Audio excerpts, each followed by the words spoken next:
A rage room is a real-world place in which users pay a fee to break stuff.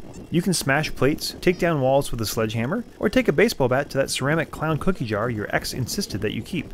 Lockham Reality's Rage Room is an attempt to bring the chaos and catharsis to PSVR, and it fails miserably on almost every level.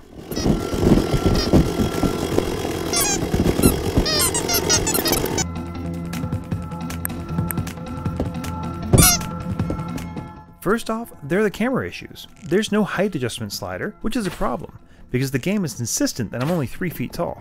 It takes quite a lot of moving the camera and resetting to get the game to give me a reasonable point of view.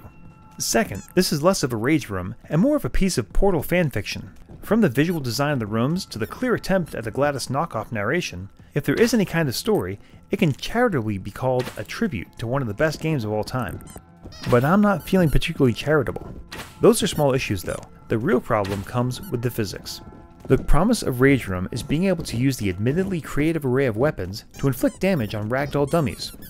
I want the feeling of solidly swinging a baseball bat, connecting with the dummy's torso, and laughing with manic glee as I see them go sailing across the room, limbs flying everywhere. What I got instead was the feeling that I've taken a picture of that bat and taped it to a pool noodle. You don't solidly connect with an object so much as flail around wildly in the general direction of the dummy. The corporation would like to inform all employees that the situation is now under control. There are 3 modes of play. A story mode, in which you get waves of enemies that you have to destroy with a given weapon. This will take most people 20 to 30 minutes to complete. Challenge mode, in which you are given a limited amount of time to inflict a specific amount of damage to the dummies. Each level has its own weapon sets to give you some variety, but at the end, they all devolve into you just waving your arms repeatedly at the dummy. Finally, there is free mode, in which you are able to unlock and spawn whatever weapons you want and destroy dummies to your heart's content. This should be a huge selling point, because there are so many different weapons, from crossbows and laser blasters, to Easter egg grenade launchers, stop signs, and trash cans. It should be a joy to do a bunch of damage, rack up some points, and buy the chainsaws. It is not. It is a 2.5 hour long grind of random bashing.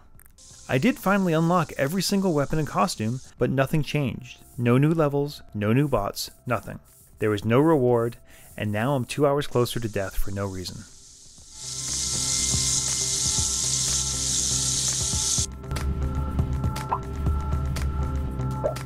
It would be one thing if this were a Goat Simulator type game, in which you deliberately play for the bizarre glitches and wonky physics, but this isn't that kind of game. It makes a very simple promise and doesn't deliver. After playing Lockham Reality's Rage Room for the past 5 hours, the only thing I have is the burning desire to use a real Rage Room.